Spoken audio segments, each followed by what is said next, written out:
Bismillah ar-Rahman ar-Rahim, wassalatu wassalamu ala ashraf al-mursalin. Dans le cadre de ces activités, le bureau des étudiants de l'Institut agronomique et vétérinaire Hassan II organise une semaine culturelle qui s'étale sur toute la semaine.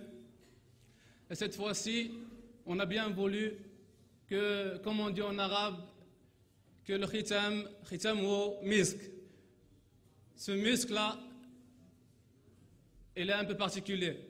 C'est un muscle authentique, comme on peut dire.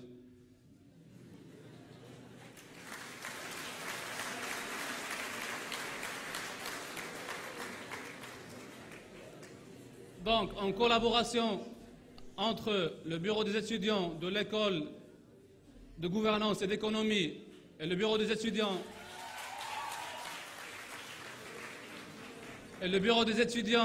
de l'Institut agronomique et vétérinaire Hassan II,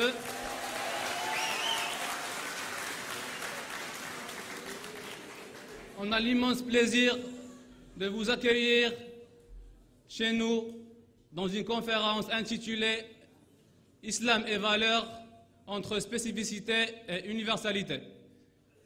La conférence est animée par quelqu'un que je n'ai pas le niveau pour le présenter.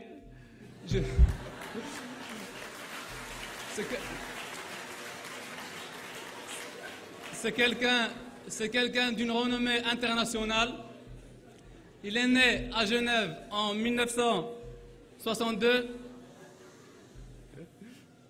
Il est le petit-fils du fondateur du mouvement égyptien des frères musulmans, Hassan el-Banna.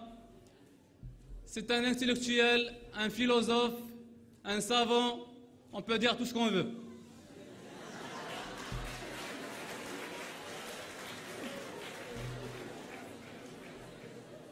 Donc, aujourd'hui, toute la communauté estudiantine et intellectuelle du Maroc a le plaisir d'accueillir parmi elles notre cher professeur Tariq Ramadan.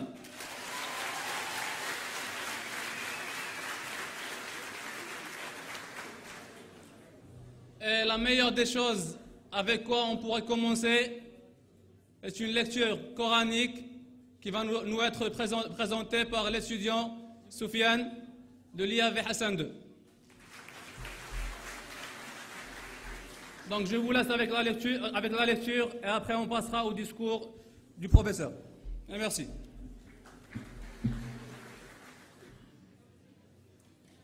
أعوذ بالله من الشيطان الرجيم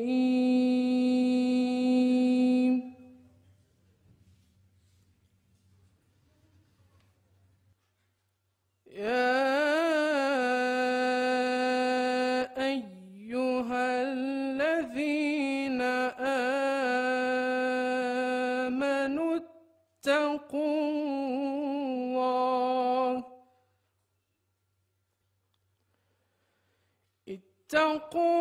الله ولتنظر نفس ما قدمت لغد واتقوا الله إن الله خبير بما تعملون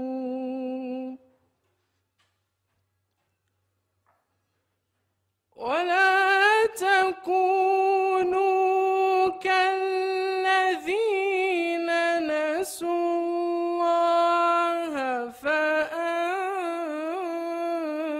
فأنساهم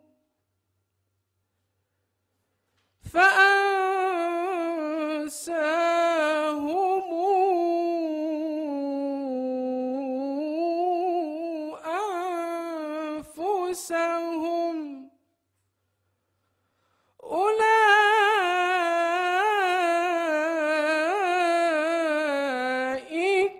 هم الفاسقون.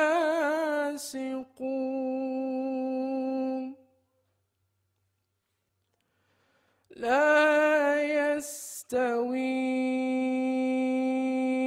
أصحاب النار وأصحاب الجنة.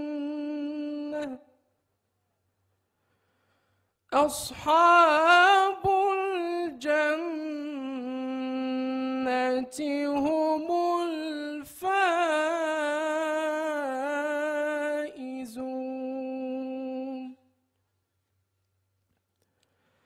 لو أنزلنا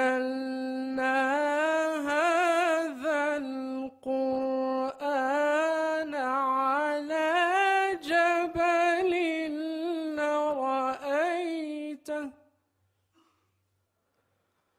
لرأيته خاشعا متصدعا من خشية الله. وتلك الأمثال نضربها للناس لعلهم يتفكرون.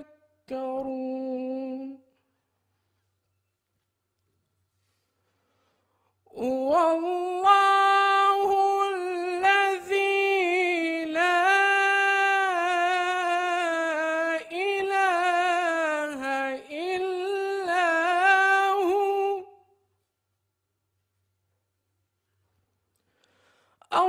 الرحمن الرحيم. هو الله الذي لا إله إلا هو عالم الغيب والشهادة هو الرحمن الرحيم. هو الله الذي لا إله إلا هو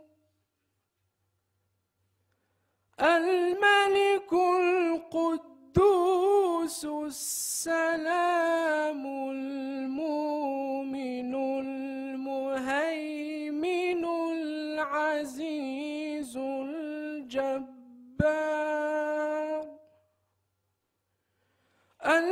الجبار المتكبر. سبحان الله عما يشركون. هو الله الخالق البارئ المصور. هو الله الخالق البارئ المصور. له الأسماء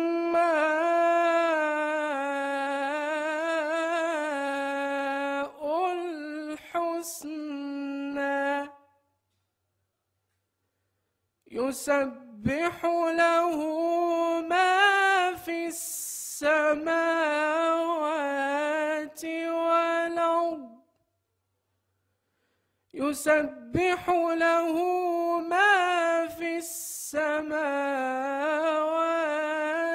والأرض وهو العزيز الحكيم.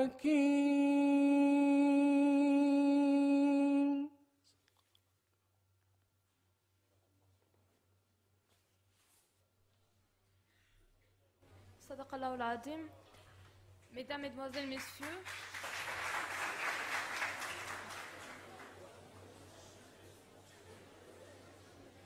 Mesdames, Mesdemoiselles, Messieurs, bonsoir. Je suis Habri Najla, étudiante en deuxième année à l'école de gouvernance et d'économie de Rabat. Et avec mon camarade, nous sommes vos hôtes ce soir. Donc en regardant la salle, je me réjouis de voir qu'autant d'entre vous ont répondu favorablement à notre invitation ce soir pour assister à une conférence qui se promet d'être une conférence exceptionnelle, puisqu'animée par un conférencier d'exception, je nomme M. Tariq Ramadan.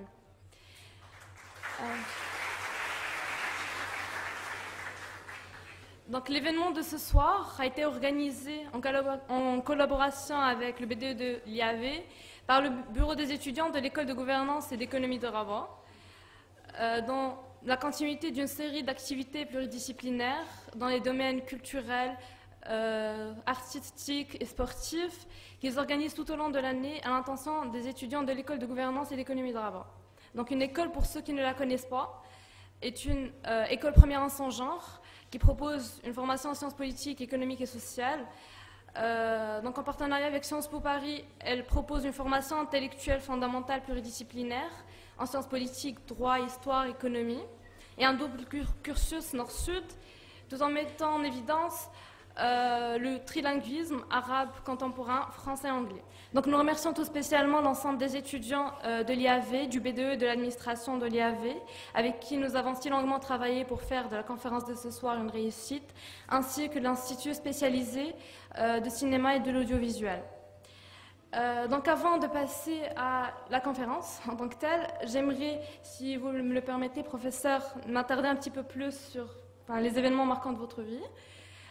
Donc après avoir fini vos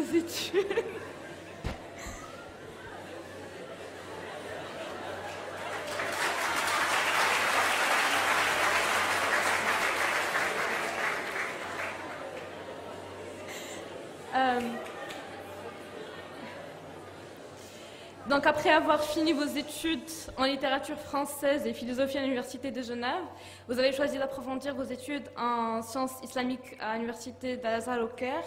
Vous êtes aujourd'hui professeur d'études islamiques contemporaines à l'Oriental Institute of Oxford et Senior Research Fellow à l'Université de Doshisha de Tokyo, ainsi que professeur invité intervenant au Qatar et au Maroc, à Mondiapolis notamment, sur la philosophie. Donc, au-delà de vos occupations d'ordre éducatif, vous êtes également largement engagé dans divers groupes de travail internationaux se rapportant tant à l'islam qu'à l'économie, à la philosophie, à l'islam politique, aux droits de l'homme et j'en passe. Vous êtes également expert consultant dans diverses commissions attachées au Parlement de Bruxelles. Vous présidez l'organisation European Muslim Network à Bruxelles également et êtes engagé dans plusieurs débats concernant l'islam en Occident ainsi que dans le reste du monde. Donc la liste n'étant pas exhaustive, dans la continuité de ces débats et à la lumière des événements récents qui tracent une nouvelle trajectoire historique dans le monde arabe, vous intervenez, monsieur, dans notre conférence de ce soir, Islam et valeurs, entre spécificité et universalité. Donc ce que nous vivons aujourd'hui dans le monde arabe, la volonté d'accéder à la démocratie, de se défaire de l'emprise dictatoriale de présidents autocrates qui ont pérennisé, est la plus grande preuve et manifestation de la détermination des peuples arabes à...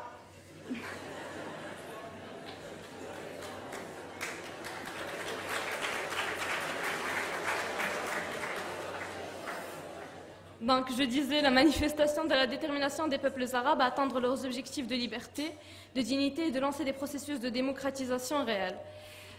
Donc, toutefois, une problématique se pose avec force. Nous demanderons si ces valeurs de démocratie, de droits de l'homme et de liberté fondamentale sont des valeurs spécifiques dont les définitions sont celles déterminées par les sociétés et régimes occidentaux, ou s'agit-il de valeurs qui sont naturellement universelles, des valeurs communes reposant ni sur une religion en particulier, ni sur une appartenance ethnique ou nationale spécifique que le citoyen monde pourrait porter en lui. Donc sans plus tarder, je vous laisse, monsieur.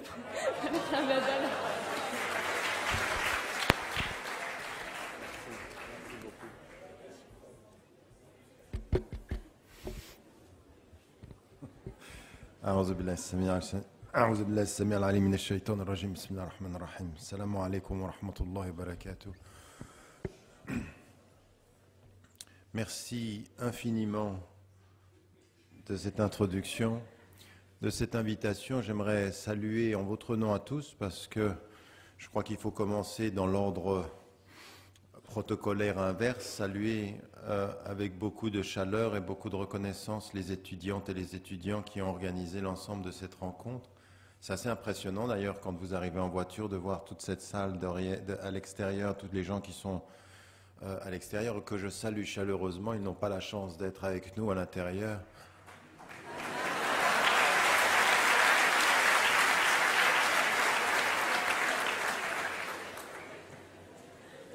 Merci en tout cas d'être venus en nombre pour partager ce moment de réflexion. À vous tous qui êtes à l'intérieur et à toutes les personnes qui se trouvent en face de l'écran à l'extérieur, vraiment du fond du cœur, merci. Ça me confirme qu'année après année, rencontre après rencontre, visite après visite, je suis au Maroc chez moi et que c'est un pays d'adoption et de cœur.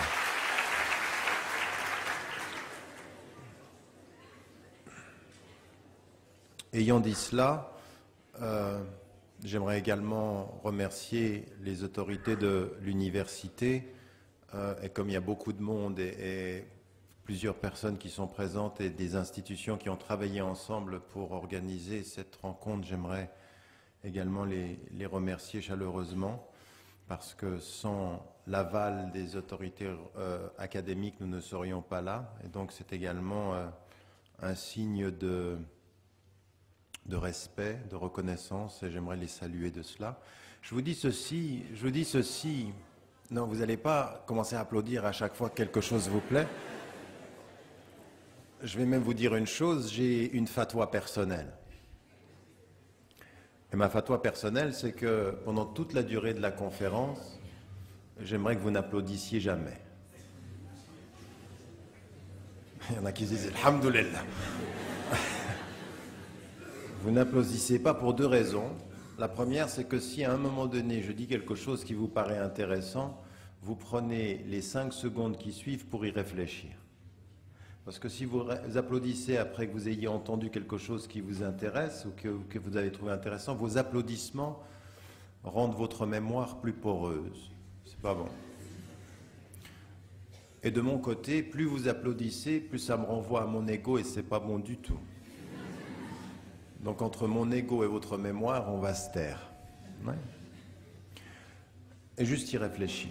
Et surtout quand on est dans un cadre académique, le but quand même, sur un sujet aussi important et fondamental que celui-ci, il faut vraiment essayer d'avoir la pensée claire et la méditation profonde. Vous allez voir pourquoi au moment où je vais commencer l'exposé. Donc, je vous dis ceci au moment où je suis content d'être dans cette salle parce que il faut vous rendre compte d'une chose. Vous allez entendre ce soir un propos qui est sur le plan des valeurs, du respect et de la profondeur absolument pas dangereux. Il est un discours exigeant, constructif et exigeant, personnellement, spirituellement et intellectuellement. Il est un discours qui veut unir les consciences et ouvrir des voies de dialogue et de collaboration possibles. Ce discours n'est dangereux que pour ceux qui veulent briser les ponts, pour ceux qui veulent mettre les oppositions, pour ceux qui veulent brider la parole et pour ceux qui ne veulent pas qu'il soit possible que nous vivions ensemble quand nous venons d'horizons religieux différents et de réalités culturelles diverses. Il est dangereux pour tous les fauteurs de division, pas pour ceux qui sont dans l'inclusion. Je vous dis ceci parce que malheureusement, dans certains pays européens, au premier rang desquels un pays qui a beaucoup d'influence sur vous, il faut que vous sachiez que pendant les 10 dernières années, je ne suis rentré que dans 2 universités françaises, par la petite porte et presque en clandestinité. Pour vous dire ce qu'il en est au pays des droits de l'homme, si vous entendez ce qui se passe ces derniers jours en France, il y a de quoi être inquiet. Mais qu'au Maroc même, j'ai été très souvent reçus et invités par les universités, et je salue le fait que ce été le cas, même si dans certaines universités, on reste un tout petit peu trop influencé par un vent qui vient de Paris. Et qu'il faut, c'est l'avenir du Maroc, que le Maroc se détermine pour la liberté académique de la parole et du débat. Et donc, ça me permet, quand je suis dans une université, d'autant plus de saluer la détermination, le respect et du courage des autorités qui nous y accueillent. Ça me paraît important de le rappeler parce que rien n'est gagné académiquement. La liberté académique reste une exigence de n'importe quelle société qui se respecte, comme d'ailleurs la liberté d'expression d'un point de vue général. Donc, ayant dit cela, permettez-moi d'entrer dans le cœur du sujet qui est le nôtre et d'essayer de discuter cette relation entre l'islam et les valeurs, et puis ensuite les spécificités potentielles et l'universalité comme objectif ou comme espérance d'ailleurs du commun des hommes dans le respect de la diversité. Alors, ce que j'aimerais mettre en évidence en introduction, c'est trois choses. Quand vous entrez dans l'univers de la référence islamique, et c'est le sujet qui est le nôtre, vous allez vous apercevoir d'une chose qui est tout à fait formatrice dès l'origine. Et ce qui est tout à fait formateur dès l'origine, c'est qu'un certain nombre de concepts sont présents dans la tradition musulmane dès l'origine, que malheureusement les musulmans utilisent en termes de concepts, mais que parfois ils pêchent quant à la compréhension des concepts mêmes qu'ils utilisent. Et quand vous êtes de plusieurs cultures mélangées et que vous parlez plusieurs langues, comme c'est le cas du Maroc, dont la langue est l'arabe, mais qui a une maîtrise officielle de la langue française, vous allez vous apercevoir que parfois la médiation de la langue autre fait que vous utilisez en arabe ou en français des mots dont vous n'allez pas faire suffisamment l'analyse pour chercher si ces mots ont bien le même sens dans les autres univers de référence. Et je vais vous donner un exemple. Ce premier exemple, il est que quand on parle d'une référence religieuse ou civilisationnelle, vous savez qu'en langue française, pour distinguer ce qu'est l'islam, qu'est din, c'est-à-dire comme religion, ou l'islam, qu'est hadara, comme civilisation, en langue française, on a une spécificité orthographique. Le petit i de islam renvoie à din et le i majuscule renvoie à la civilisation, el hadara. D'accord? Donc quand vous voyez ceci, vous savez que en langue française, c'est le cas, pas en anglais. En anglais, c'est toujours un i majuscule. Et on distingue ceci par une formulation du fait qu'on réfère à la civilisation ou qu'on réfère à la religion. Mais quand vous entrez dans un univers de référence, qu'il soit religieux ou qu'il soit de la civilisation, la première des choses à laquelle il faut toujours s'arrêter, parce que c'est très important, c'est de savoir comment on parle de l'individu au sens de l'être humain comme élément fondateur de l'universalité qui va permettre à tous les êtres humains de se reconnaître ou alors de savoir ce qui va les distinguer. Au début de la question des civilisations est la question de la conception de l'homme. Dites-moi ce que vous dites de l'homme et nous pourrons commencer à savoir d'où part le spécifique et où commence l'universel. Et vous allez vous rendre compte qu'en fait, il y a des vraies différences dès l'origine. Vous prenez la tradition socratique et la tradition grecque et romaine. Et vous allez vous apercevoir que dans la tradition grecque et romaine, en philosophie fondamentale, l'être humain est constitué de deux composantes, l'âme et le corps. Et que l'âme et le corps constituent l'homme d'une façon qui va être spécifique à une réflexion qui va commencer avec Socrate, en termes de philosophie qui se systématise, et puis ensuite va parcourir son élève, Platon qui écrit, puis Aristote, et qui va toucher les confins du monde musulman par l'intermédiaire des premiers philosophes, El-Kindi, El-Farabi, puis ensuite Ibn Rushd ou Averroès ou Ibn Sina, Avicenne. est que quand on commence un discours sur les civilisations, il ne faut pas sauter trop vite sur les valeurs sans commencer à comprendre les conceptions. Parce qu'à vouloir aller tout de suite vers les valeurs et éviter les conceptions, il se pourrait qu'on croit parler des mêmes valeurs, mais qu'on n'ait pas les mêmes conceptions. Vous me suivez?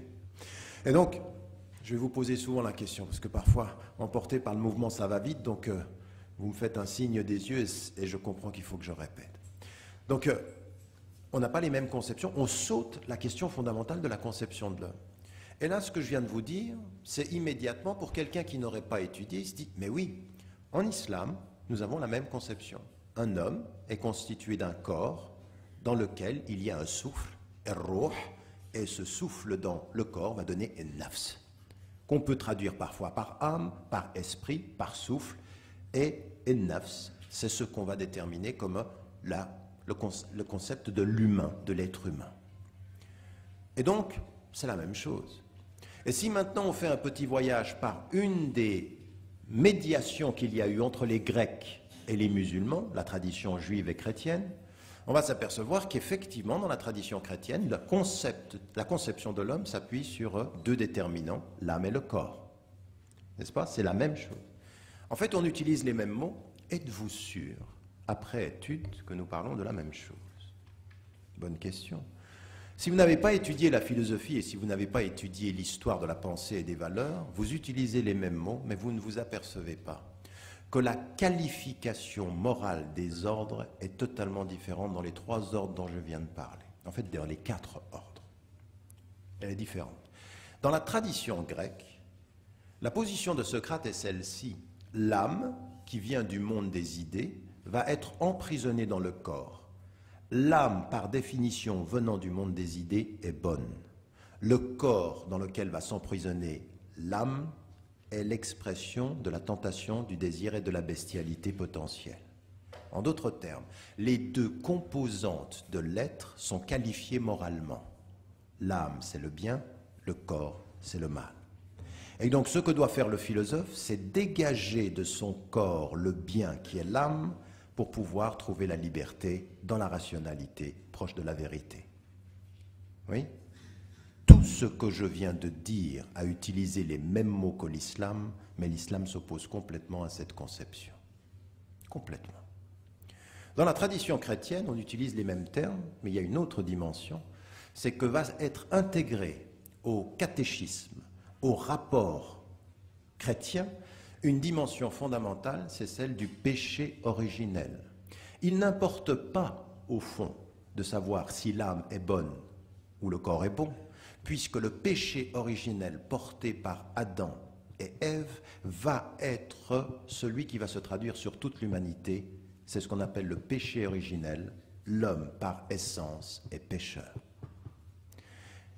Conception qui utilise les mêmes termes que la tradition grecque, se distingue de la tradition grecque et se distingue de la tradition musulmane. On utilise les mêmes mots, mais on n'a pas la même conception. Dans la tradition musulmane, ni le corps ni l'âme ne sont qualifiés moralement. L'âme n'est ni bonne ni mauvaise essentiellement.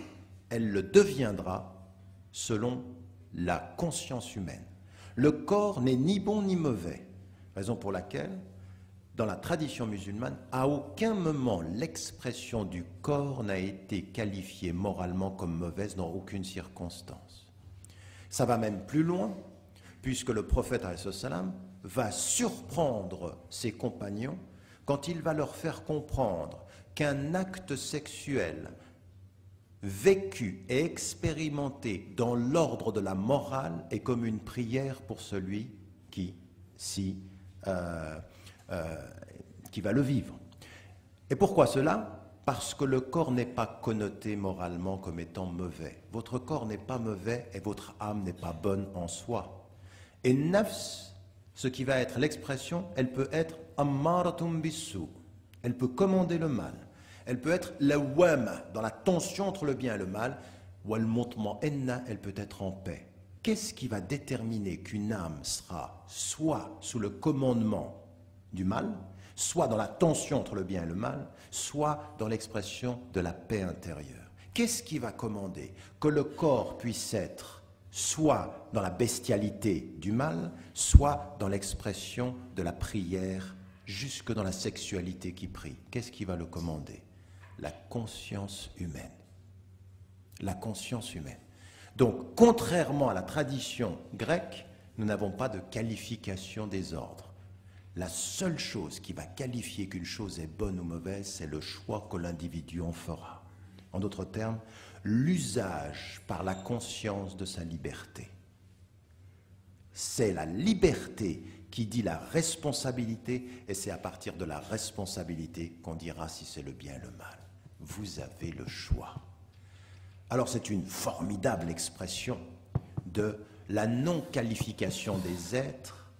En islam, la morale n'est pas appliquée aux êtres, elle qualifie des actes. Mais c'est tellement important qu'à aucun moment, vous ne pouvez juger d'un être qu'il est bien et qu'il est mal, mais que vous ne pouvez juger que de ses actes. Jamais il n'est permis à un homme de juger un être pour ce qu'il est, mais il peut avoir le droit de juger les actes pour ce qu'ils sont. Parce qu'il n'y a pas de qualification morale de l'être. Vous ne pouvez pas regarder un homme et lui dire droit dans les yeux, ton âme est mauvaise. Des fois on a envie, mais c'est pas, on ne peut pas. Parce que des fois l'acte est tellement mauvais qu'on a envie d'associer la personne à l'acte. Comment un être comme toi peut faire cela? Mais on comprend qu'en fait, ce que la personne fait, c'est un choix. On ne juge pas son âme, on juge l'acte qui est produit par son âme à ce moment-là, en disant « Jamais je ne peux savoir quel sera l'état de ton âme demain. Ton acte est mauvais, mais demain ton âme peut être belle. D'ailleurs, elle peut même être plus belle que la mienne. C'est tellement vrai que je sais que je suis fragile dans l'état de mon âme. Ne fais pas dévier nos cœurs après que tu nous aies mis dans la voie. Pourquoi? Parce que si aujourd'hui je peux avoir l'acte du bien, demain je peux avoir le pire des actes à mon actif. Et le hadith, il est tellement clair qu'on doit suspendre son jugement exactement pour cette conception de l'homme-là. Parce qu'en fait, c'est votre liberté qui va faire le bien et le mal. Quelqu'un parmi vous pourrait faire avoir le bien toute sa vie, il s'approche à une coudée du paradis, il va en enfer. Comprenez l'image? Quelqu'un pourrait faire le mal toute sa vie, il s'approche à une coudée de l'enfer et lui, il va au paradis. C'est que tous les actes accumulés dans le mal n'ont pas défini moralement l'âme. Vous me suivez? C'est incroyable ça. Non mais attendez, vous comprenez ce que je suis en train de dire? Ça veut dire deux choses. Il vous est interdit de juger, et en même temps qu'il vous est interdit de juger, rien, jamais n'est définitif pour moi. Jusqu'au moment où je vais mourir, je peux encore, jusqu'à ce moment-là, me racheter par l'âme dans le bien, même si tous les actes de ma vie ont été perçus dans le mal.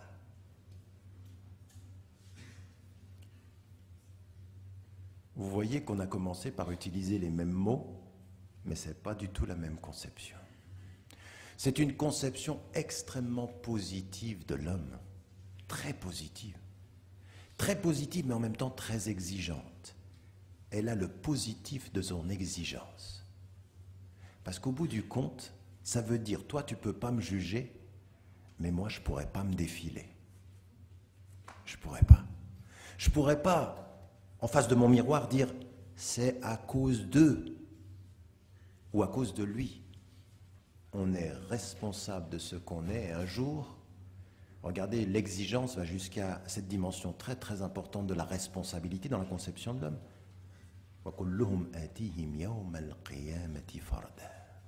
Chacun d'entre nous va se retrouver seul.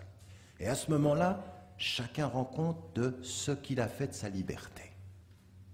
Donc la conception de l'homme, elle est fondamentale ici, mais vous avez bien compris. Il ne peut y avoir de conception et de valeur que si on commence par deux choses qui vont de pair. Le mariage fondamental entre l'autonomie de celui qui doit pouvoir choisir et la liberté de ses choix. l'islam commence avec cette conception de l'homme avec deux choses qui sont absolument indiscutables. Un, on ne peut pas faire de compromis là-dessus. Je dois pouvoir être indépendant quant à mes choix et libre quant à leur application. Indépendance et liberté. Voilà ce que c'est que la conception islamique de l'homme.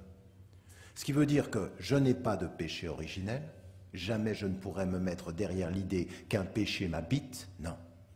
Je suis innocent et je deviens responsable, le péché ne m'habite pas, mais je peux le laisser me coloniser.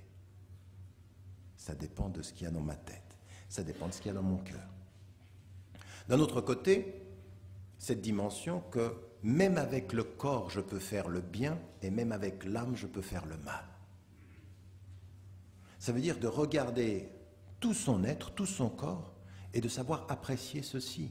C'est-à-dire qu'à un moment donné, il vous est dit, dans la proximité de Dieu, si vous êtes emporté, nourri par sa présence, il devient la main avec laquelle vous touchez.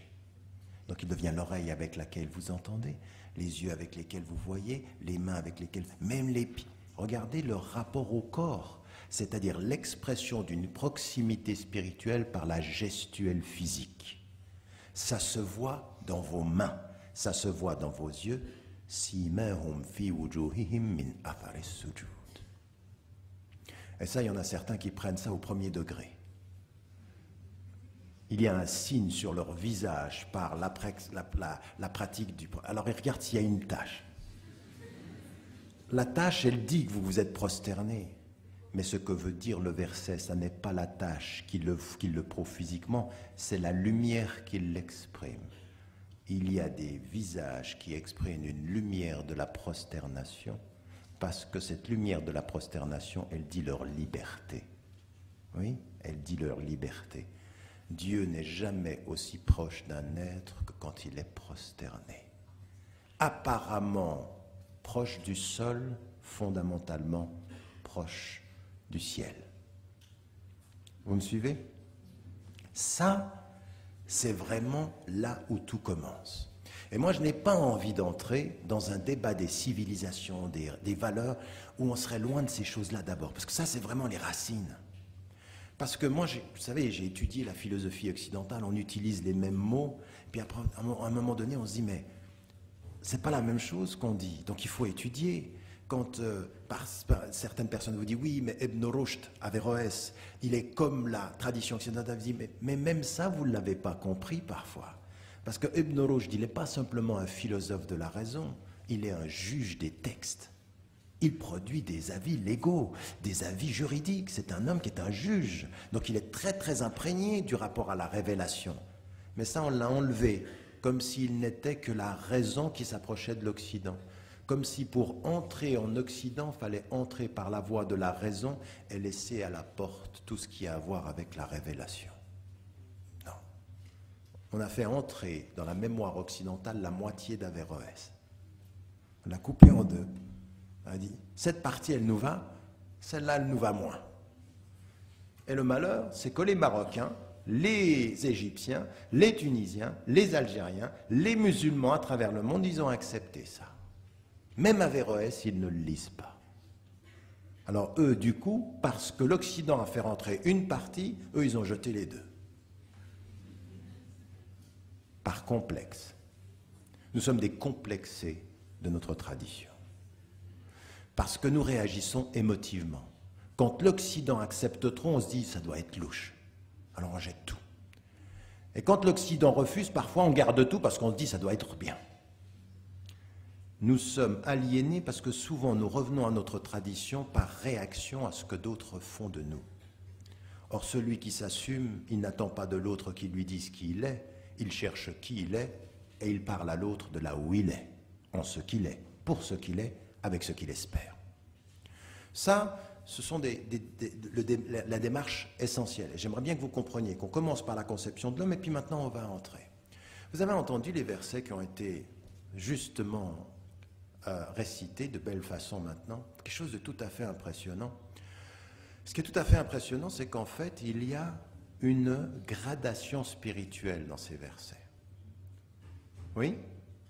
Ya ayyuhalladhina amanu taqullah. Il parle d'abord Allah subhanahu wa ta'ala parle à l'homme. Soyez imbibés par la crainte révérentielle, soyez imbibés par la conscience du divin. Et puis ensuite, ce qui est dit, la takunu kalladina nasullah, ne soyez pas comme ceux, et peu à peu, si vous suivez les versets, on est parti de l'homme, de l'intériorité, que chaque personne se pose la question de savoir ce qu'elle a préparé pour demain. Ça veut dire quoi? Toi, avec ta liberté, demande-toi qu'est-ce que tu as fait pour ta mort. C'est ça que ça veut dire, la conception de l'homme dont je parle là maintenant. Qu'as-tu préparé pour le moment où tu n'auras plus rien à préparer parce que ce sera trop tard si tu ne l'as pas préparé? Ça, c'est une première. Et les versets continuent et montent. Et à un moment donné, entre l'homme et puis avant d'arriver au divin, de quoi parle-t-on? Le Coran. Entre. Et qu'est-ce qui est dit si on avait descendu ce Coran sur la montagne? Si on avait fait descendre ce Coran, tu l'aurais vu s'ébranler et s'effriter par la crainte révérentielle de Dieu. Et puis ensuite, on monte à qui? À Dieu. Vous avez vu la dimension spirituelle? Ça, c'est la deuxième étape. Après ce que je viens de dire sur la conception de l'homme, la liberté et l'autonomie, c'est qu'avec la liberté et l'autonomie, l'homme doit vivre un processus de libération. Il doit se libérer, il doit monter, il doit sortir de son ego. Et ce qui va lui permettre de sortir de son ego, c'est cette relation au divin, car Dieu lui parle par le Coran et l'appelle par l'appel du Coran. Ya ayyuhalladhina amanu taqullah. Ô vous qui portez la foi, soyez portés par cette crainte révérentielle. Et là, vous avez les premiers éléments de la spécificité de cette religion et qui vont nous mener à des confins de l'universel partout. C'est-à-dire d'abord de comprendre une chose, c'est que si l'islam détermine dans la conception de l'homme deux fondamentaux, indépendance et liberté, ce qui va directement venir, c'est qu'avec l'indépendance et la liberté, il va falloir monter et monter vers le divin, se libérer. Et ce qui va être la montée vers le divin, c'est un texte, le Coran. Et c'est pour ça que vous l'avez. Law anzalna hada al-Qur'an, si on avait fait descendre. Vous remarquerez que la construction de ces versets qui viennent de nous être lus, et au moment où je les entendais, je me suis dit, c'est ça qui va déterminer mon exposé. Parce que c'est exactement le sens. Eh bien, vous avez dans ces versets-là le pendant inversé d'une autre sourate qui s'appelle Ar-Rahman. Et qui dit le contraire, et qui commence par Ar-Rahman et qui va descendre. Allama al-Qur'an khalaqa al-insan. Et qui va vers la nature. Vous avez remarqué? Donc là, vous avez une descente et là, vous avez une montée. Et c'est exactement ça. Dieu qui fait descendre le livre invite l'homme à monter à sa rencontre. Tous ceux d'entre vous qui ont étudié l'ABC du soufisme savent c'est exactement ça. Dieu qui appelle et se rapproche et l'homme qui s'approche et qui se rappelle. Oui? Ça, c'est une conception de l'homme qu'il faut comprendre pourquoi. Parce que l'islam ne nous met pas des valeurs à la périphérie. Ne dit pas les valeurs de justice, de respect. Non, non, non, non. Ça ne commence pas à la périphérie. Ça commence à l'intérieur.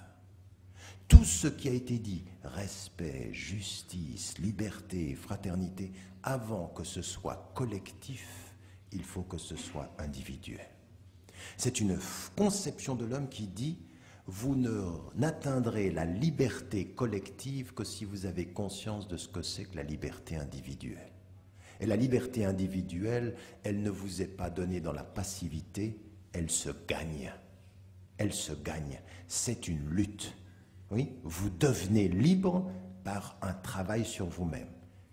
De quelle nature est-il? Le premier, Ar-Rahman, allama al-Qur'an, l'éducation. L'éducation. Le principe et la valeur fondamentale qui feront de l'homme qu'il est libre et qu'il est indépendant, c'est l'éducation, le savoir. Parce que le Coran, c'est un texte de savoir, avant d'être un texte de moralité. Il n'est moralité que parce qu'il est savoir. Il est savoir la moralité. Mais il faut savoir. Donc il y a un vrai travail de conception de l'homme, un être humain n'est pas réalisé humainement s'il ne passe pas par l'acquisition du savoir. Spirituellement, il est en ordre inverse. L'homme a besoin de savoir pour s'élever spirituellement à un état spirituel qu'il avait naturellement avant de le savoir. Vous avez suivi?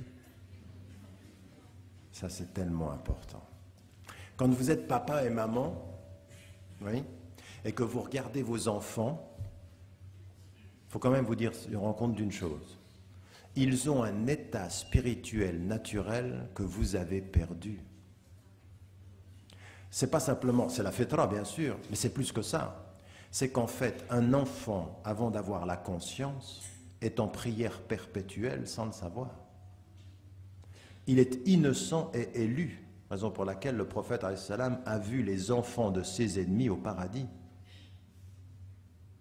Ils sont, avant de le savoir, là où vous aimeriez être, parce que dès que vous avez su que vous n'y étiez plus, il faut que vous trouviez les moyens d'y revenir.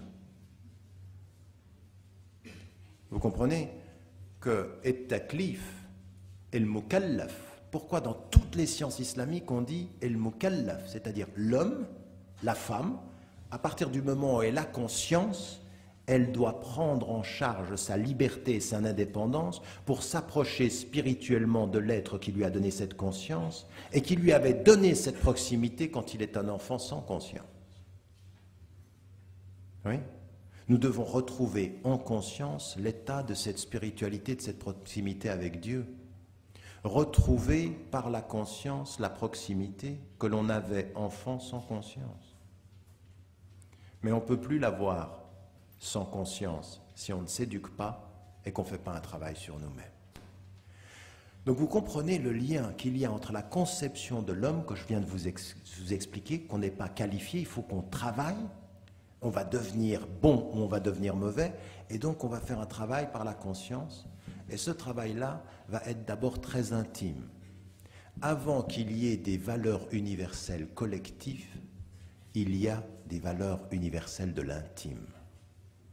Et tout ce que je vous dis maintenant, quand je parle à des chrétiens, quand je parle à des juifs, quand je parle à des bouddhistes, quand je parle même à des athées, même à des gens aujourd'hui qui nous disent qu'il y a une spiritualité laïque, ils comprennent très bien ce que je veux dire. Parce que là-dessus, on comprend très bien une chose, que ce qu'il faut commencer à faire pour devenir un être humain, c'est un vrai travail d'éducation à l'autonomie. Dans cette université, vous venez pour obtenir des diplômes. Mais en fait, le diplôme, qu'est-ce qu'il dit? Que vous êtes diplômé seulement? Non. Enfin si, il dit ça quand même. Mais il ne dit pas que ça. On donne un diplôme à un étudiant quand on atteste qu'il a atteint un degré de connaissance qui lui permet dans ce domaine de pouvoir aller seul sans le professeur. Le professeur qui donne une attestation, il dit « cette attestation, c'est ton autonomie. Maintenant, tu peux aller sans moi. Mais tant que tu ne peux pas aller sans moi, tu n'as pas le diplôme. » Et il y en a qui restent longtemps. Parce qu'ils ne peuvent pas y aller. Et il y en a qui sont rapides. En fait, le diplôme, c'est l'attestation d'un degré d'autonomie acquis. Oui, un degré d'autonomie acquis. Mais moi, je suis allé dans les sciences islamiques traditionnelles. Quand je suis en face d'un cheikh et qu'il me donne une ijaza, qu'est-ce qu'il dit? Tu as les moyens maintenant de cet enseignement sans moi. Tu as autorité à enseigner sans l'autorité de celui qui t'a enseigné, car tu as acquis l'autorité de celui qui t'enseignait. C'est à cela que sert une ijaza ou un diplôme. Donc, ça, qu'est-ce que c'est cela? C'est l'éducation. Qu'à un moment donné, nous éduquons à produire des êtres autonomes. Et que dans cette autonomie-là, il va falloir que chaque être se regarde et il commence non pas à aller respecter les autres d'abord, mais à se respecter lui d'abord. Et se respecter soi, qu'est-ce que c'est? C'est une formule que vous avez dans un hadith très simple, mais qui dit tout. Donne à chaque dimension de ton être son dû. Tu as un devoir en face de toi-même. Et regardez bien une des invocations qui revient systématiquement dans le Coran, Allahumma zalamna anfusana. Oh Dieu, nous avons été injustes avec nous-mêmes. Ça veut dire quoi? Ça veut dire qu'à un moment donné, notre cœur a des besoins, on ne l'a pas écouté. Notre corps a des besoins, on ne l'a pas écouté. Notre intelligence a des besoins, on n'a pas écouté. Tu nous as appelés, on n'a pas répondu. Et pourtant, ce qu'il nous a dit, si mon serviteur te demande à mon sujet, je suis très proche. Je réponds à l'appel de qui m'appelle. Quand est-ce qu'on est injuste? Lui, il nous dit, si tu m'appelles, je réponds. Et nous, quand est-ce qu'on est injuste? C'est qu'il ne répond pas, c'est parce qu'on ne l'appelle pas. Pourquoi on ne l'appelle pas? Parce qu'on l'oublie. La takunu kalladhina nasullah. Ne soyez pas comme ceux qui ont oublié Dieu, parce que finalement, ils vont s'oublier. Le premier respect que vous avez vis-à-vis de vous-même, c'est de ne pas vous oublier. Et quand on est croyant, ne pas s'oublier, c'est ne pas l'oublier. Parce que si on l'oublie, on s'oubliera. Première des dimensions d'une valeur intime déterminante. Je peux aller partout dans le monde et je peux dire à n'importe qui, tu sais, au bout du compte, ce qui fait que tu es un être humain, c'est quand tu te respectes. Te respecter, qu'est-ce que ça veut dire? Ne laisse jamais un être décider de ta liberté. Ne laisse jamais un être décider de ta pensée. Donne-toi les moyens de l'autonomie intellectuelle. Donne-toi les moyens de l'autonomie spirituelle. Donne-toi les moyens de l'autonomie affective. L'autonomie affective, c'est très important. C'est de pouvoir dire à quelqu'un, tu sais, je t'aime. Mais mon amour ne fera jamais que je sois dépendant de toi. Nous marcherons ensemble, mais ensemble nous marcherons. Tu n'es pas ma béquille, je ne suis pas la tienne. Je suis ton compagnon. Ce n'est pas la même chose qu'une béquille. Et il y en a qui construisent des couples, c'est 2 béquilles.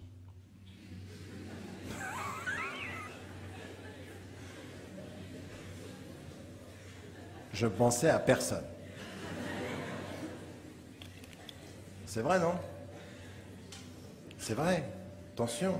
Quand vous avez dans la tradition prophétique que le mariage, c'est la moitié de la religion, qu'est-ce que ça veut dire? Pourquoi c'est la moitié de la religion? Parce que nous sommes tous dans le besoin.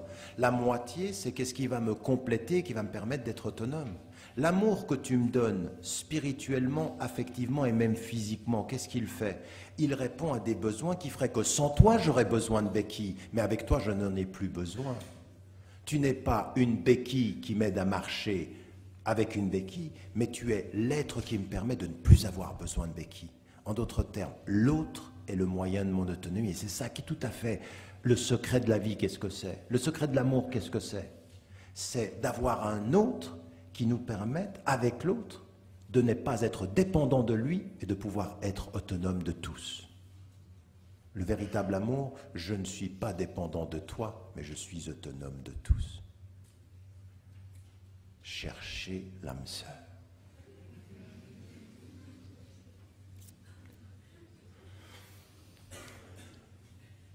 Vous voyez, j'espère que vous comprenez comment se construit la conception de l'homme, l'autonomie, et comment se construit cette dimension qui va en fait être une détermination de l'éducation, donc le respect d'abord de soi, l'autonomie, la liberté, et puis une chose qui va être liée à tout ceci, c'est qu'au bout du compte, quand est-ce que je sors des dépendances? Parce que le but de la valeur universelle intime, c'est sortir des dépendances, être autonome. Et c'est ça qui est étonnant. Plus vous êtes proche de l'ego, plus vous développez les dépendances. Parce que plus c'est moi qui l'emporte, plus je suis dépendant du regard que vous avez de moi, de l'amour que vous me donnez à moi. Plus mon moi s'affirme, plus je développe des dépendances, parce que le moi sera forcément lié. Il faut que je sorte de moi pour que je sois moins dépendant des autres. Ça, c'est toute la tradition de toutes les spiritualités qui le disent. Vous vous asseyez avec les bouddhistes, qu'est-ce qu'ils vous disent? Il faut sortir du moi. Il faut sortir de l'ana. Vous voyez, c'est cette formule qui est l'expression de Iblis dans le Coran, ana khayrum minhu, je suis meilleur que lui, marque la dépendance. Pourquoi? Parce que dire je, c'est entrer dans un rapport de pouvoir. Et quand vous êtes dans un rapport de pouvoir, vous en êtes dépendant. Oui? Il y a des personnes, quand vous les rencontrez, la première chose qu'ils essayent de savoir, c'est qui a le pouvoir.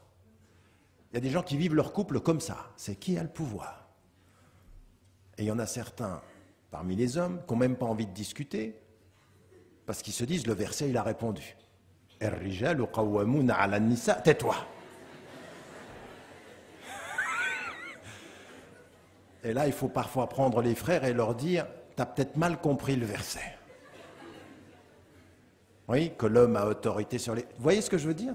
Il faut peut-être que tu revoies l'interprétation. Tu as une interprétation un tout petit peu biaisée. Ce que je veux dire par là, c'est que cette dimension de sortir de l'ego, qu'est-ce que c'est dans la tradition musulmane? Toute l'éducation, c'est acquérir de la connaissance, mais c'est une chose importante.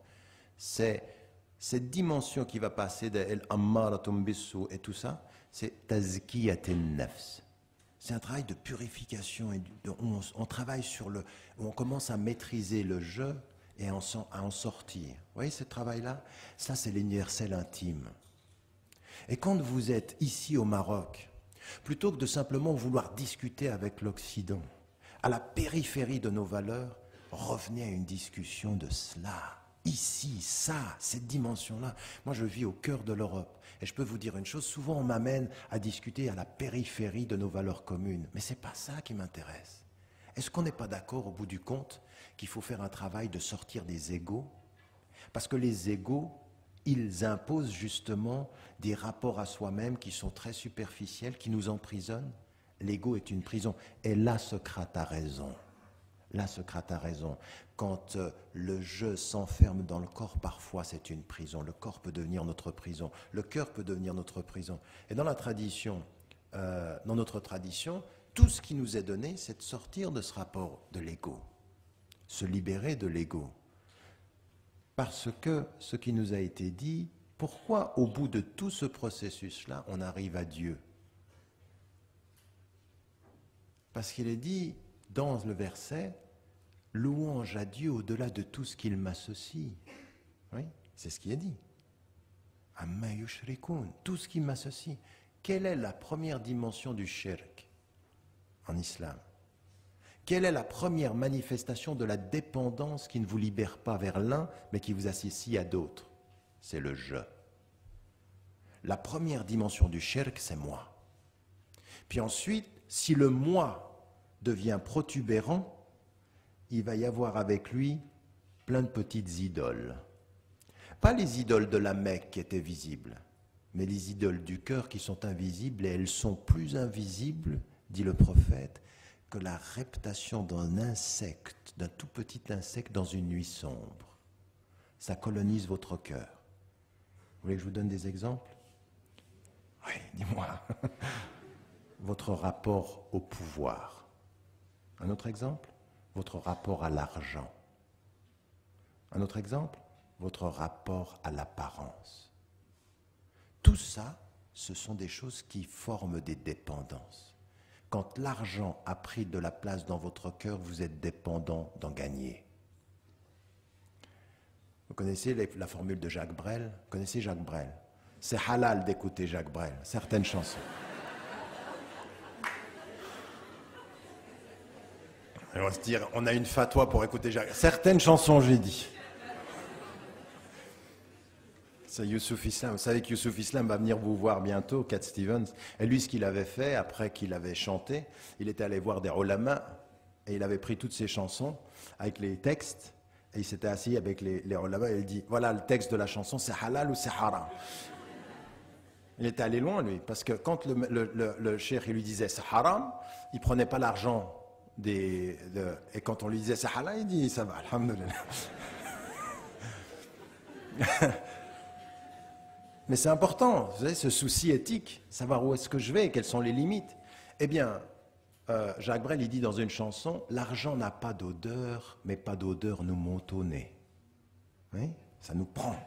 Oui, ça n'a pas d'odeur, non, c'est rien l'argent, mais tu parles quand même. Hein. D'en avoir pas mal, ça aide.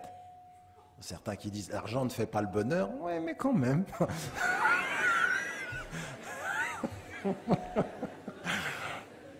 Ça se discute quand même.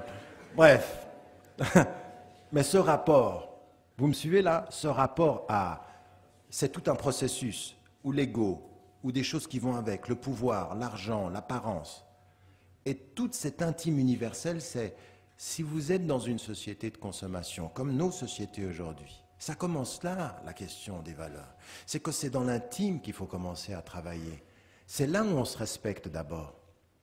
C'est là où on commence à respecter le vrai sens de la liberté. C'est quoi la liberté personnelle?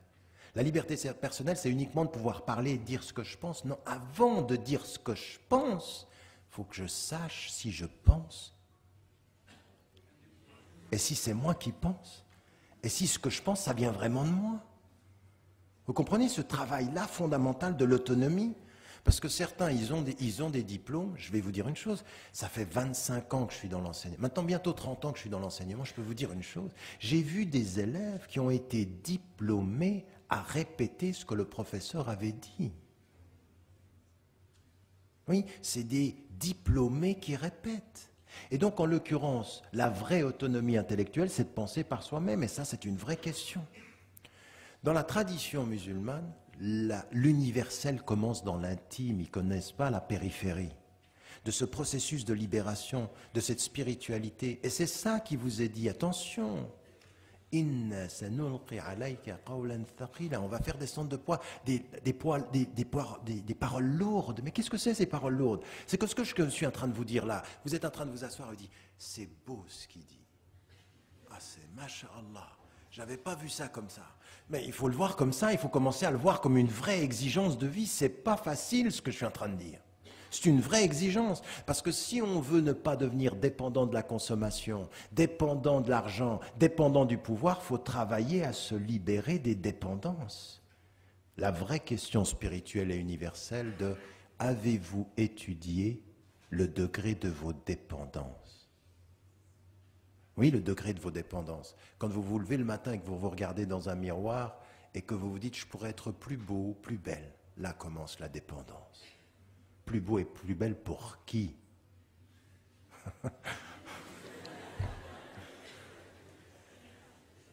De l'argent pour qui par rapport à... Vous voyez ça?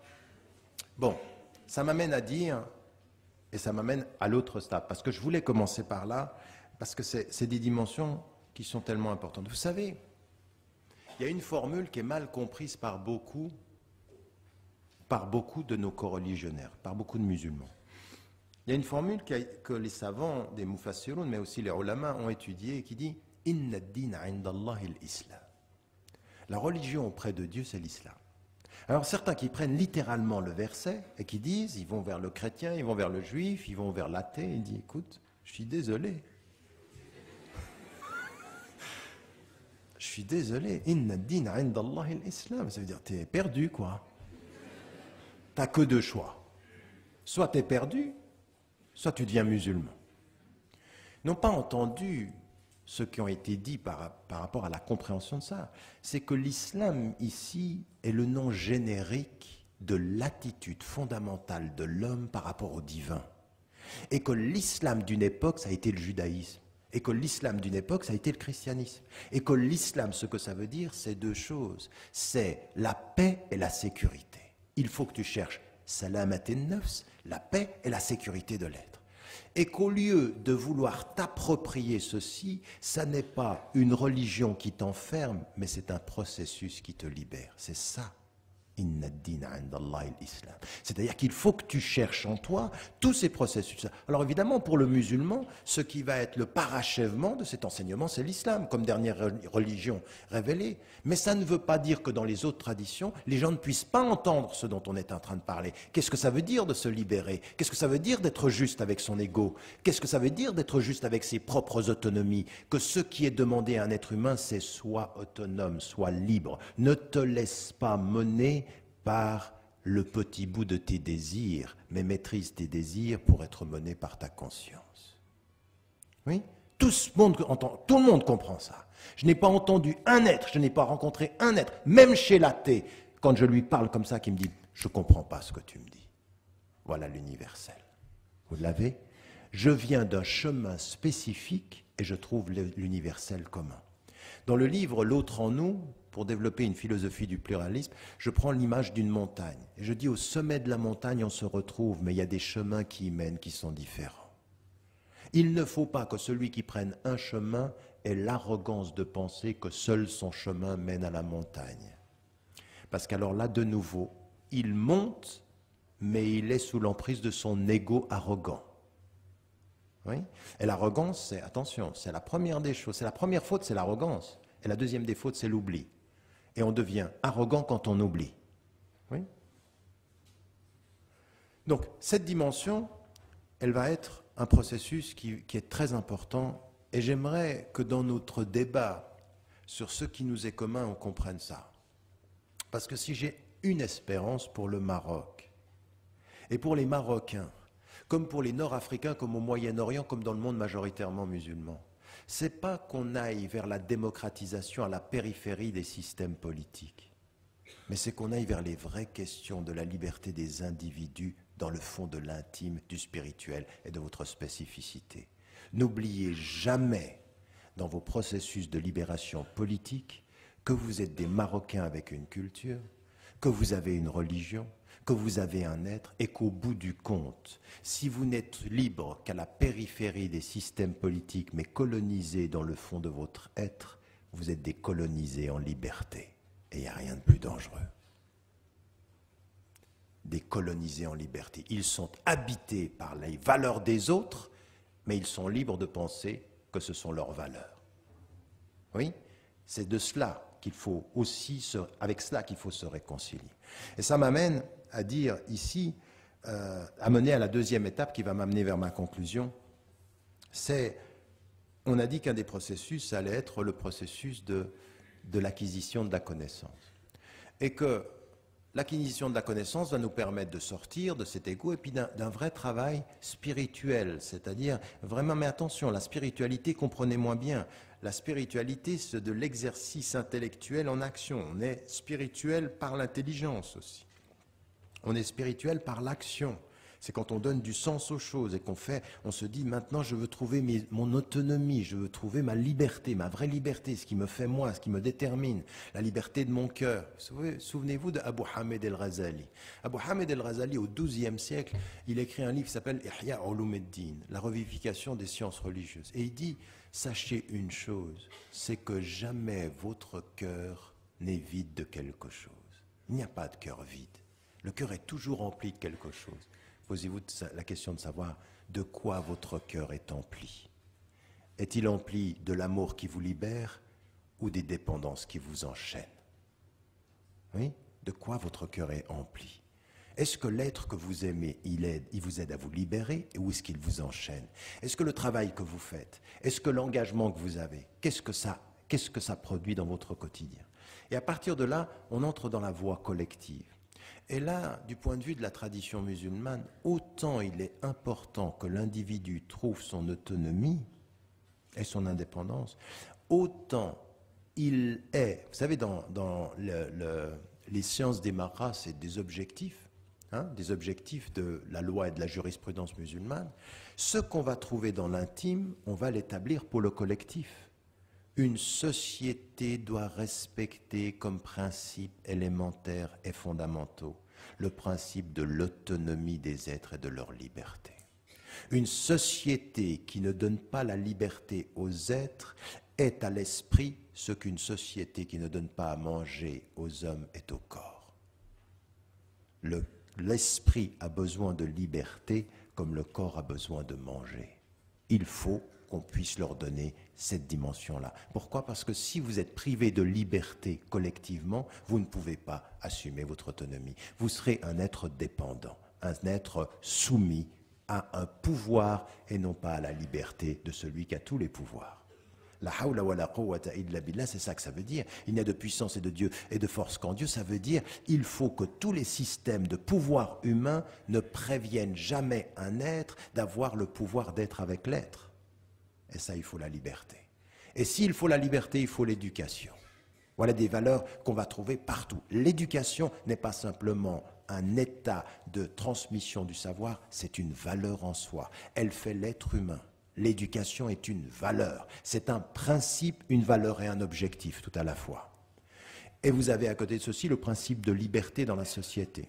Vous avez un autre principe qui est important, c'est celui de dire, et que vous avez dans toutes les spiritualités fondamentalement, à l'exception de celles qui se construisent autour de castes, c'est qu'il y a un principe d'égalité fondamentale des êtres humains.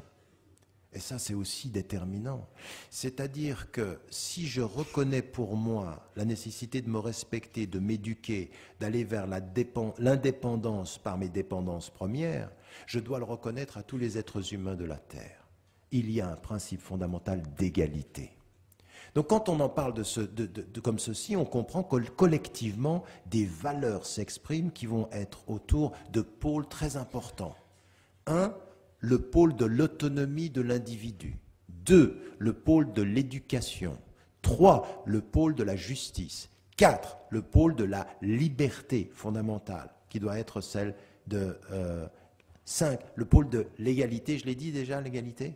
Oui, donc le pôle de l'égalité. 6, le pôle de la réforme. En d'autres termes, nous sommes toujours dans un processus d'amélioration. Jamais rien n'est définitivement acquis.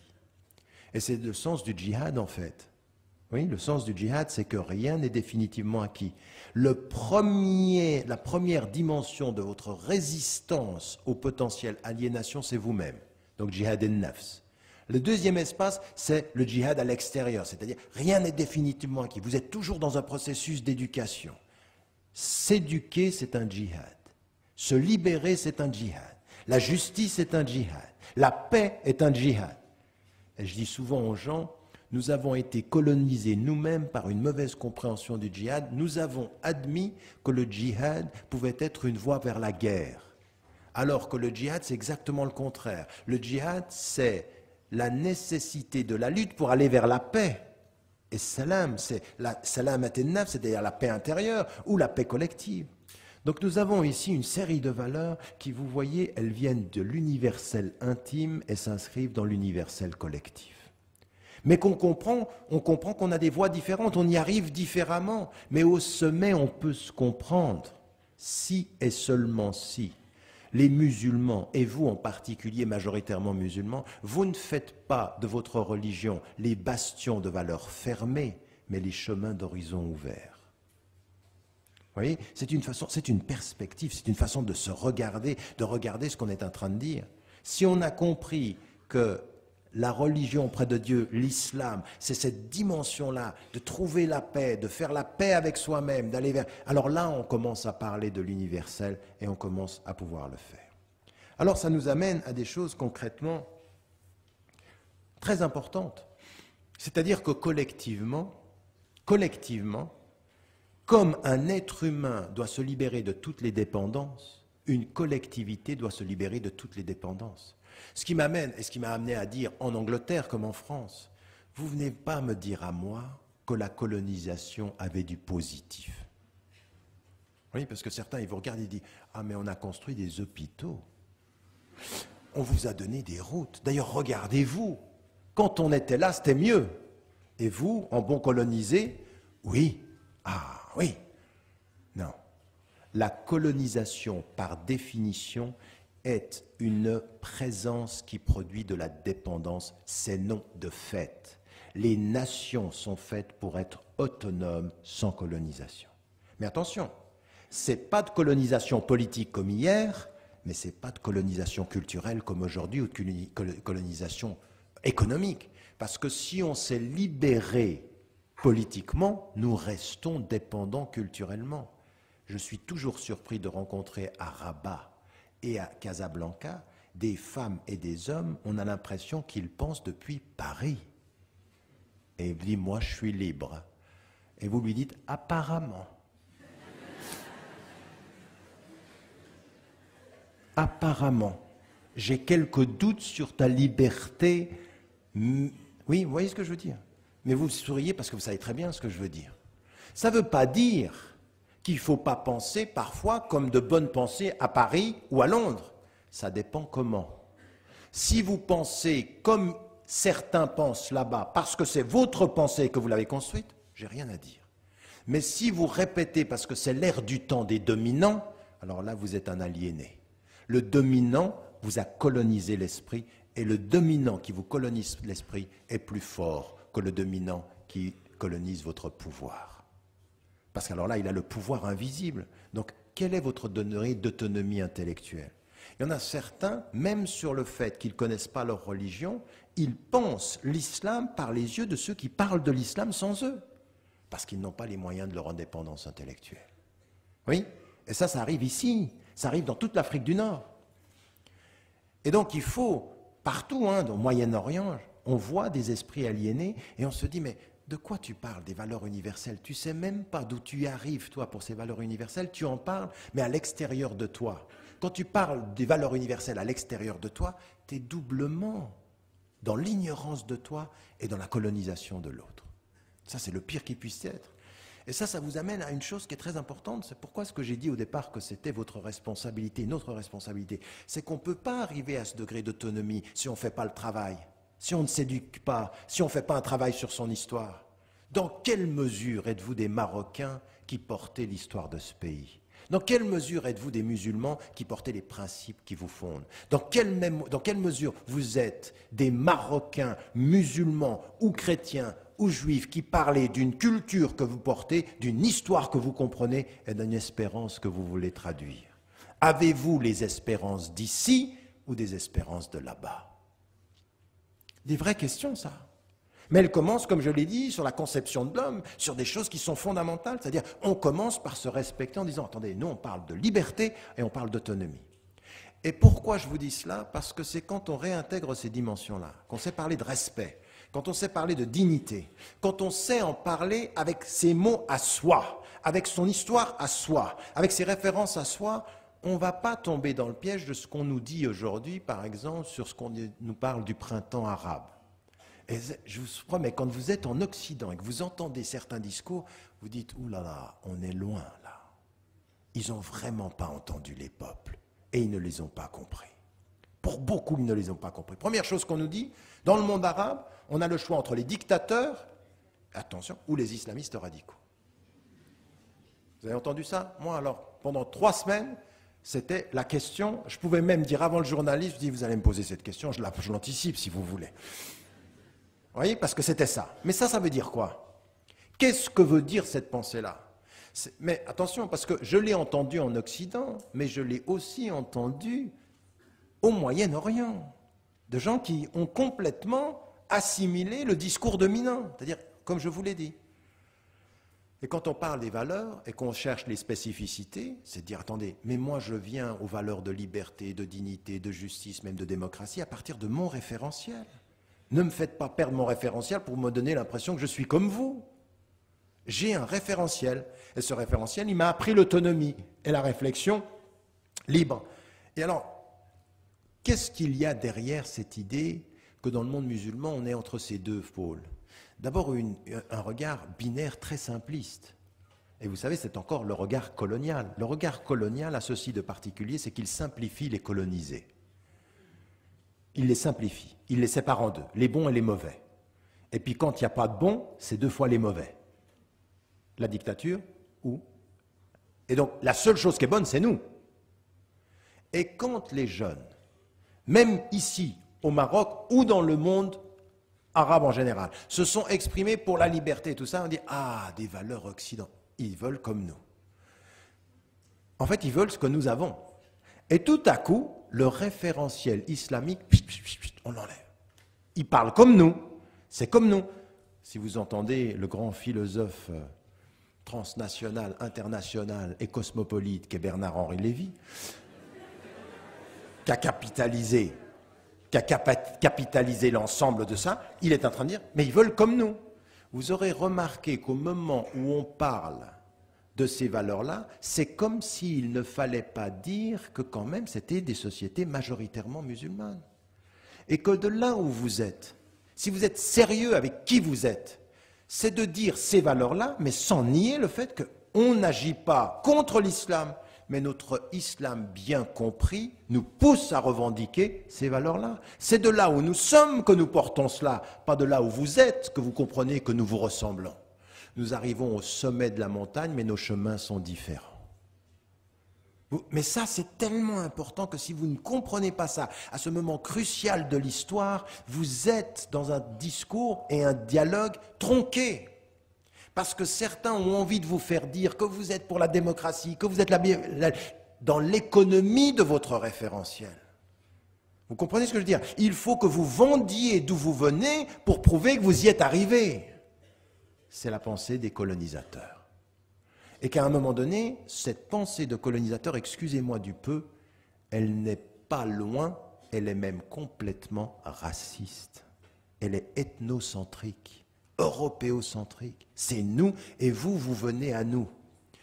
Et ce que nous avons à dire dans l'universel partagé, c'est que nos chemins sont différents et que là, attention, non seulement nous venons à ces valeurs, mais nous avons quelque chose à y apporter. Comprenez ce que je veux dire? C'est pas nous ressemblons à l'Occident, allons-y, yallah. Non, nous avons quelque chose à apporter. Et qu'est-ce que nous avons apporté? Toute la première partie de mon exposé. Parce que moi qui vis en Occident, j'ai envie de dire à l'Occident, c'est très beau d'avoir la liberté de s'exprimer, je me battrai partout. Mais si dans la liberté de s'exprimer, on ne développe pas une liberté d'être, une liberté de sens, qu'on n'est pas tout le temps en train de courir après le dernier progrès, le dernier ordinateur, on est tout le temps dans la course, on crée des dépendances à l'alcool, des dépendances à la drogue, des dépendances au progrès, des dépendances à l'argent. Toutes ces dépendances que l'on a dans les sociétés occidentales, il faut que nous les questionnions à partir de référentiels qui sont aussi intellectuels et spirituels, que tout le monde comprend en Occident, mais qu'il faut que notre contribution au concert des nations, ce soit de questionner cela. Oui à la liberté politique, mais oui à la liberté de l'être. Les deux libertés, je veux être libre d'être et libre de m'exprimer. Oui, vous voyez ça?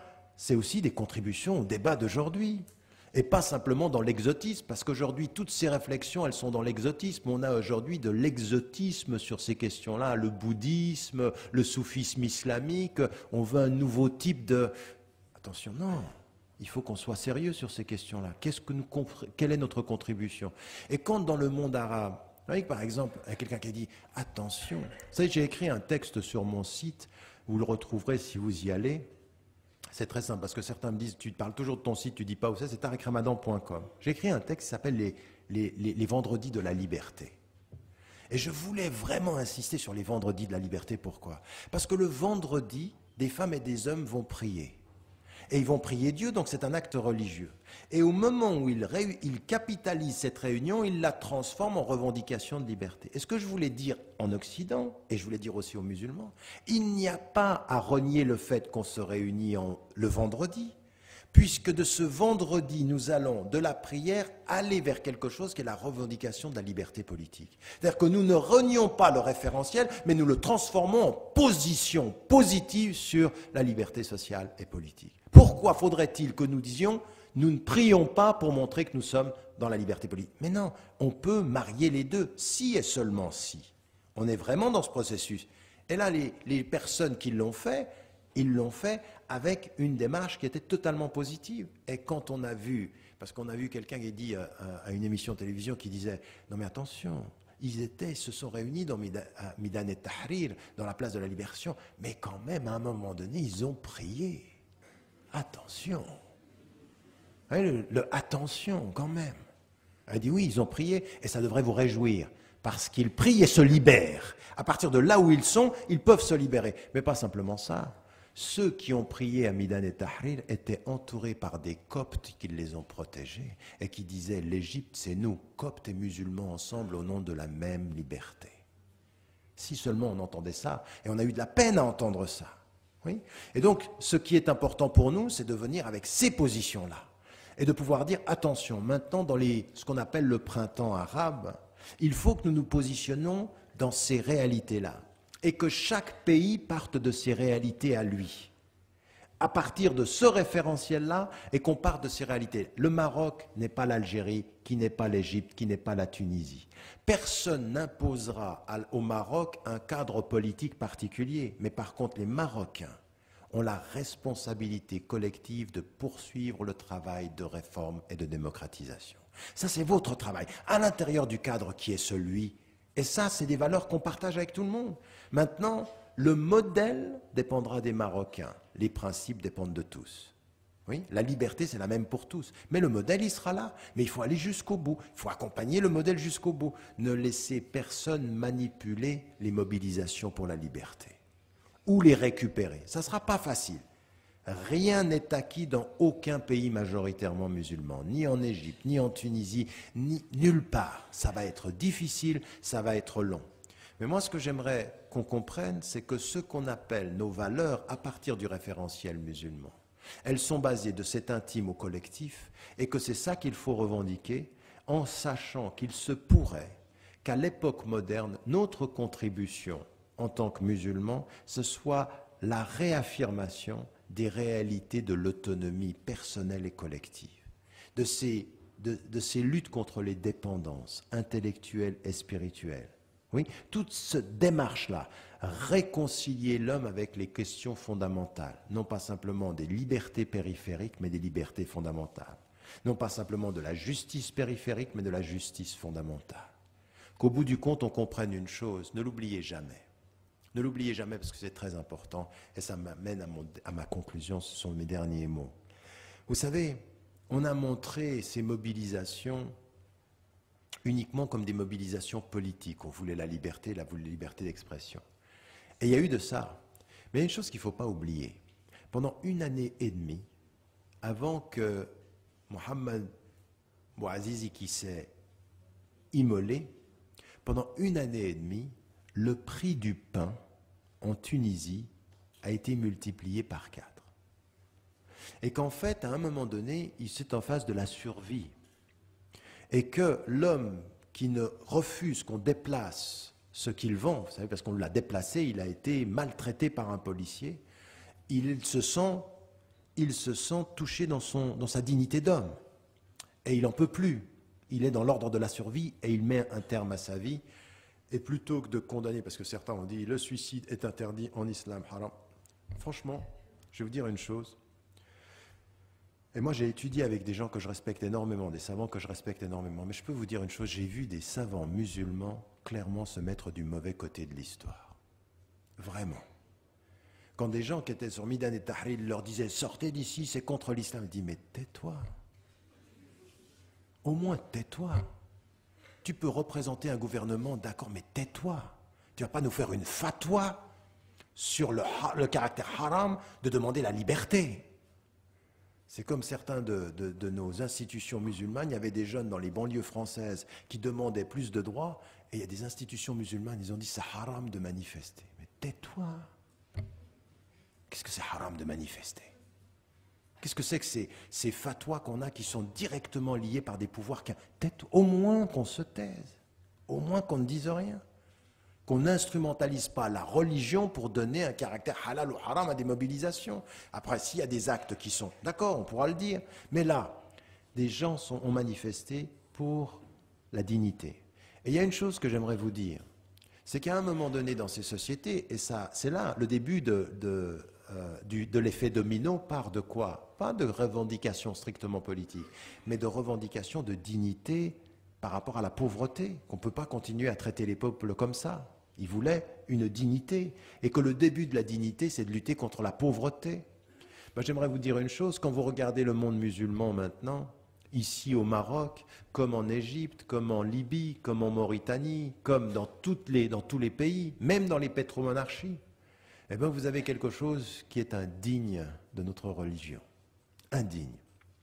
C'est toute cette réalité de la pauvreté qui gangrène nos sociétés, de l'illettrisme et de l'analphabétisme. Le degré d'illettrisme, d'analphabétisme et de pauvreté est indigne de nos références.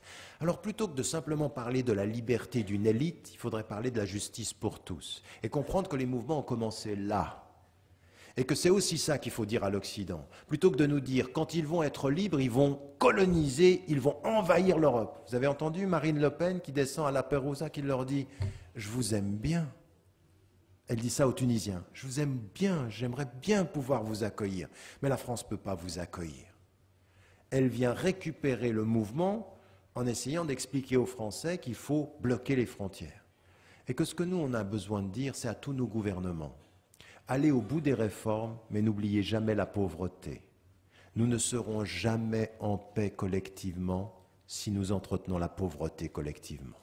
Et que s'il y a un enseignement de l'islam, dans quelques mois vous allez jeûner, le jeûne en islam, comme la zakat en islam, c'est la conscience du pauvre dans notre quotidien.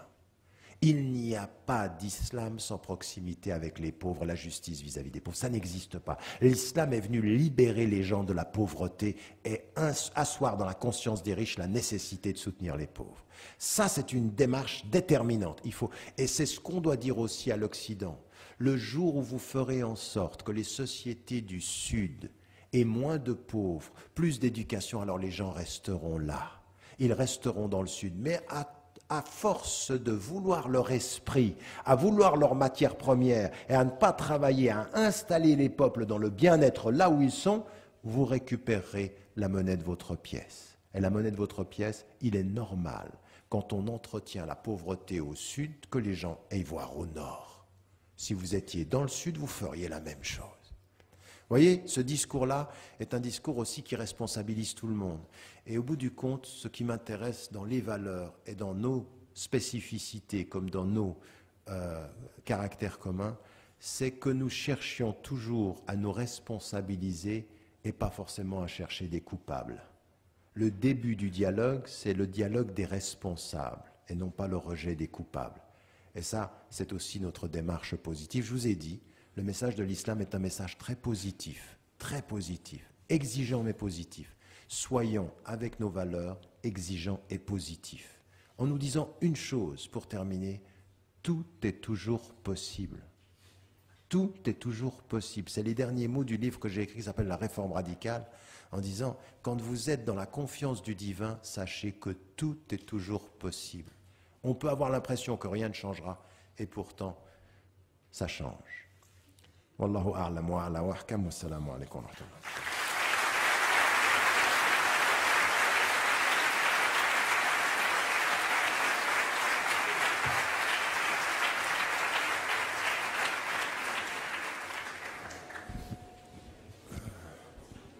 Merci professeur pour cet exposé très riche en connaissances et en valeurs. Et merci également et surtout pour cette invitation à réfléchir sur nous-mêmes, sur nos croyances et nos valeurs individuelles avant de les transposer dans la sphère collective et surtout sur la conception que nous faisons de notre monde et de notre religion. Donc je crois qu'on va ouvrir la porte au débat, si vous le permettez, en prenant des questions à l'intérieur comme à l'extérieur. Mais avant, les BDE, donc respectifs de l'EGE et de l'IAVRE, aimeraient présenter quelques souvenirs au professeur.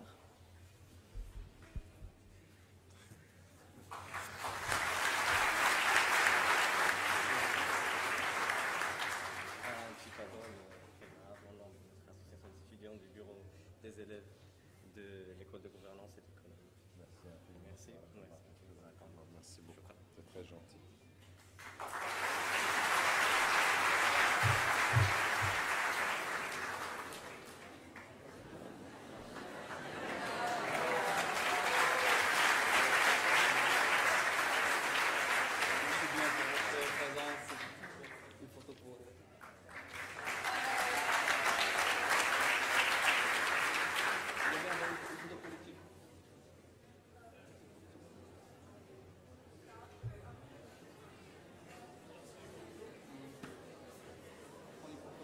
Les directeurs des salons.